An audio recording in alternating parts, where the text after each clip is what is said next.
Inde nos va a confirmar si efectivamente sí, eso es Moscú. Ese es el Kremlin. Ahí está, claro, mira. Aquello de San Roja, Basilio. espectacular ahí. Bueno, y este libro, Rusos de Putin, o Putin, de Inde Pomeraniec.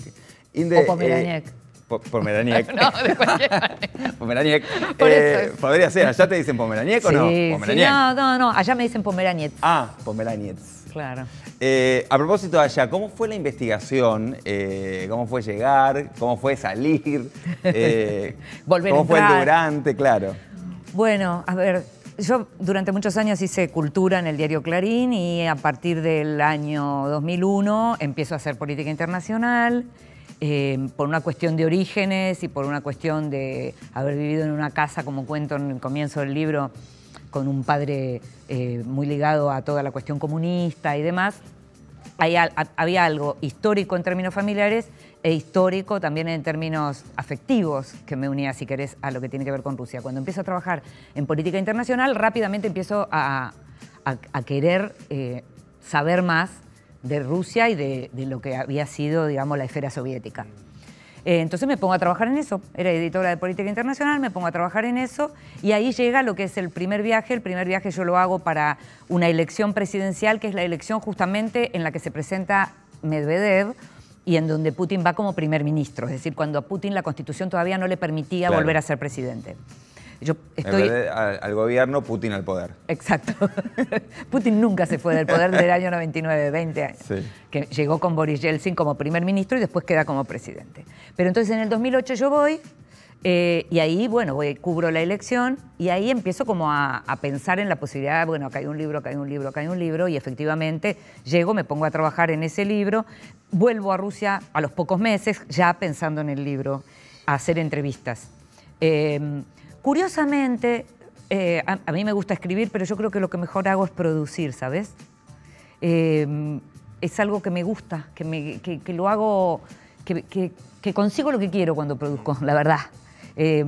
Soy un poquito pesada, intensa. Bueno, es así el oficio. ¿Qué es va a hacer? así, me pongo intensa, entonces trato de conseguir eso. Yo no hablo ruso, eso era una dificultad importante, claro. Pero sí me manejo con el inglés y entonces conseguí algunas entrevistas muy fuertes. Tuve una intérprete que hoy es una amiga, que me ayudó mucho y que es un personaje importante de mi libro. Lo fue hace 10 años cuando lo publiqué por primera vez y es en esta nueva versión, que es una versión súper ampliada y actualizada. Es una versión que tiene muchos más capítulos y está muy cambiado, digamos, de lo que fue el anterior. Y hubo un nuevo viaje, que fue justamente el viaje que hice el año pasado, en donde noté un cambio impresionante. Te imaginas, 10 años de diferencia con un mundial en el medio, cambios en costumbres, cambios en la cuestión de la ciudad, en la cuestión urbana, cambios impresionantes. Hay momentos en donde sentís realmente que estás en primer mundo. Ir de cualquiera de los 3 aeropuertos de Moscú a la ciudad es como desde Oslo. No se puede creer, pero es así. Es decir, el sistema público de transporte, sobre todo en las capitales, siempre fue bueno. Pero lo que es ahora es algo así como impresionante. Y ahora te moves además muy bien porque le sumás lo que tiene que ver con las aplicaciones en los celulares, que es todo muy moderno y está todo muy bien. Ya no te tenés que arreglar con la, digamos, benevolencia o la buena onda de los moscovitas, que sería un poco raro que tengan buena onda porque son bastante duros. Te arreglás solo, mirás, porque además ahora tenés cirílico, chino e inglés. ¿Y no tuviste ninguna situación de tensión? Ahora no. No. En los viajes anteriores en los anteriores sí. Sí, yo llegué a llorar en el medio de la ciudad perdida, por ejemplo, porque no me ayudaban a moverme y estaba, suponete, a 3 cuadras del hotel, pero no lo encontraba, porque no era un hotel céntrico. En el segundo viaje yo había ido a un hotel que quedaba bastante en las afueras. Moscú es una capital enorme y en donde el transporte también es bestial. Las avenidas son gigantescas y pasa lo mismo en China. Son esas avenidas en las que tenés que cruzar por debajo. Sentís la opulencia, sentís... No, pero además es... Y sentí la hostilidad también, porque el ciudadano puede llegar a ser muy hostil. De hecho, para el Mundial, una de las campañas fue enseñarles a sonreír a los comerciantes, Diego. Porque, por ejemplo, vos entrás y te dicen, no, ¿qué? ¿Eso con tarjeta? No, y ahora los obligan a eso con tarjeta, sí, ¿viste? Vos fuiste después del Mundial. Sí. ¿Y aparecen las sonrisas? Bueno, por lo menos hay como una cosa menos hostil. Ajá. Te diría, no me sentí hostigada. Creo que no solo porque es menos hostil la ciudadanía, por llamarlo de alguna manera, sino porque me las arreglé sola muy bien con las aplicaciones. Porque si vos llegás al aeropuerto y sacás por una semana, 10 días, lo que vas a estar, tenés internet todo el tiempo, te arreglas solo. Porque hoy es muy fácil. Claro, claro. Tenés a la señora que te dice en el Google Maps cómo moverte. Cómo moverte, aunque no te sonría. Aunque no te sonría. Ya la voy a ir despidiendo, pero no quiero dejar de preguntarte.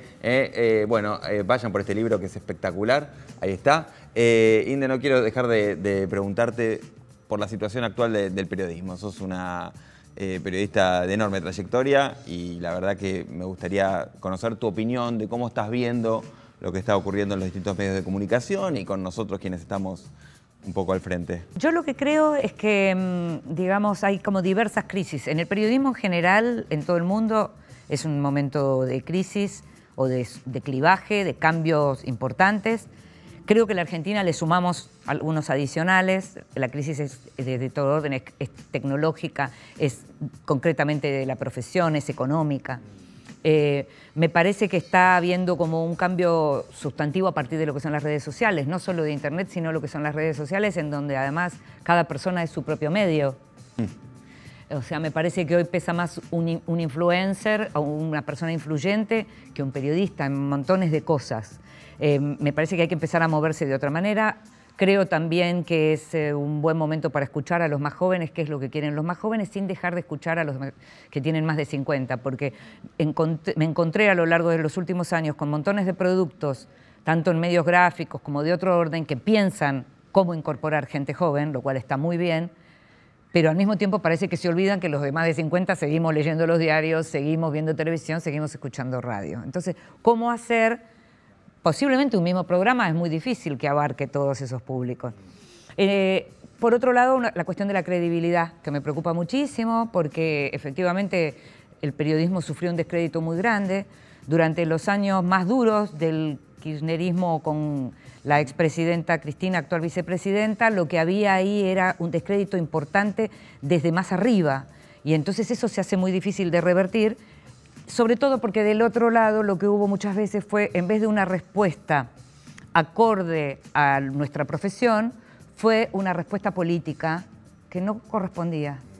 Y entonces lo único que hacía era, vieron, yo tenía razón. O sea, me parece que es importante lo que hacemos cada uno de nosotros, me parece que es importante lo que hacen los medios, y me parece que por primera vez, en algunos casos, los periodistas están pesando más que los propios medios. Uno a veces no sigue a algunos medios, pero sí sigue a algunos periodistas de esos medios. A veces no escuchás toda una radio, pero sí seguís un programa. A veces no lees todo un diario, pero sí seguís a un cronista en particular o a un analista político en particular. Entonces también es como, no sé, ¿por qué seguimos a esa gente? Porque esa gente además la seguimos en las redes y porque les creemos. Entonces volvemos a lo mismo. Me parece que hay algo con la credibilidad en donde va a ser muy importante que los gobiernos nos permitan trabajar, pero también es sumamente importante qué hacemos nosotros con esa posibilidad de trabajo. Porque efectivamente, si no tenemos reuniones con las figuras, si no tenemos los off the record, si no tenemos acceso a la información, ese vacío se llena con especulación. Y hay gente a la que le resulta más fácil especular que a otros, y lo van a hacer. No gana nadie.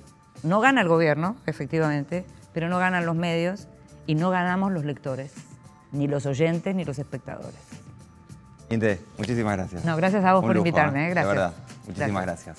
Hacemos una pausa breve, no se vayan, hasta las 7 vamos, hoy nos toca verano. Gracias.